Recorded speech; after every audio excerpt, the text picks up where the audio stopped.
Let's go across now to Europe and see what a Trump victory could mean for the United States' European allies. We're joined by David Dunn, who is a professor of international politics at the University of Birmingham. Professor Dunn, we heard on the campaign trail more than once Donald Trump warn, perhaps even threaten, some European countries with the idea that he may, if he becomes president, slap tariffs on 10 to 20% of imports from Europe. Just how nervous would a lot of European allies be?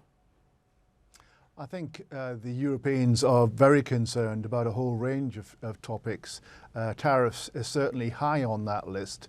We saw limited tariffs imposed on European imports into America last time round, and we had a trade war whereby the EU responded by putting tariffs on Harley-Davidson motorbikes and bourbon whiskey and a variety of other imported goods into Europe. That was a limited and damaging exchange of a nascent trade war. However, if there are to be 20% universal tariffs across the board, that will be very damaging to European trade, but also very damaging to transatlantic relations more broadly, because the Europeans and Americans have traditionally seen themselves as sharing values and interests, and as part of that has been free trade and integrated economies. And if the Trump administration treats everybody the same as potential rivals and is only interested in the trade surplus between the countries, then that creates a very different climate between Europe and America. So there are grave concerns about the impact of a tariff regime. But that's not the only thing. The Europeans have been at the forefront of being concerned about global warming and pushing forward an international agreement through the Paris process, whereby the people agreed to actually cut down their impact on production of carbon in terms of greenhouse gases and the climate crisis.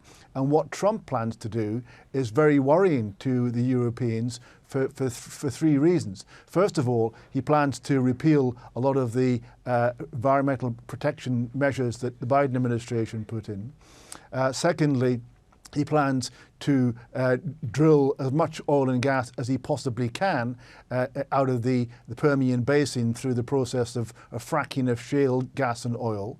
And thirdly, he plans to withdraw from the Paris Climate Accord. Those three things together would make it difficult to sustain a long-term effort internationally to address climate change.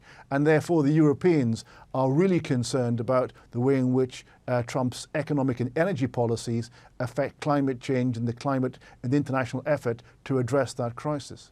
On the other hand, if Kamala Harris wins, we've heard that she may be a little cautious on free trade, but in her case, there would not be any slide into protectionism, the way we very well might see under Trump, and he's made that quite clear, as you've just pointed out.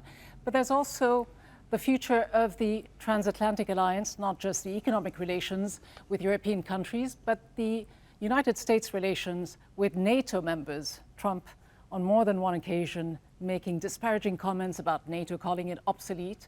How will NATO allies be looking at this election result?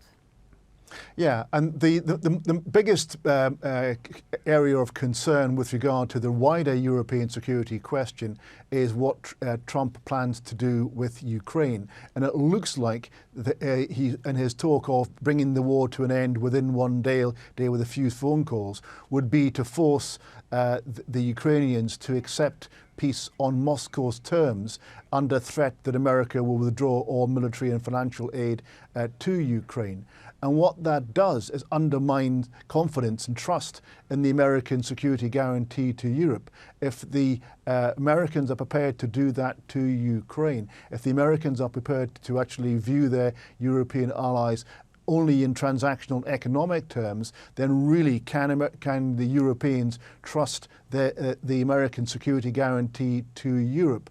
And of course, there was a comment out of the last Trump administration of him threatening to leave the NATO alliance. And of course, he's also said that actually if people don't contribute enough financially to NATO, then he would quote, invite Putin to do whatever the hell he likes, unquote, to European states. And that undermines the confidence that the Americans will be there to actually be the security backstop for Europe.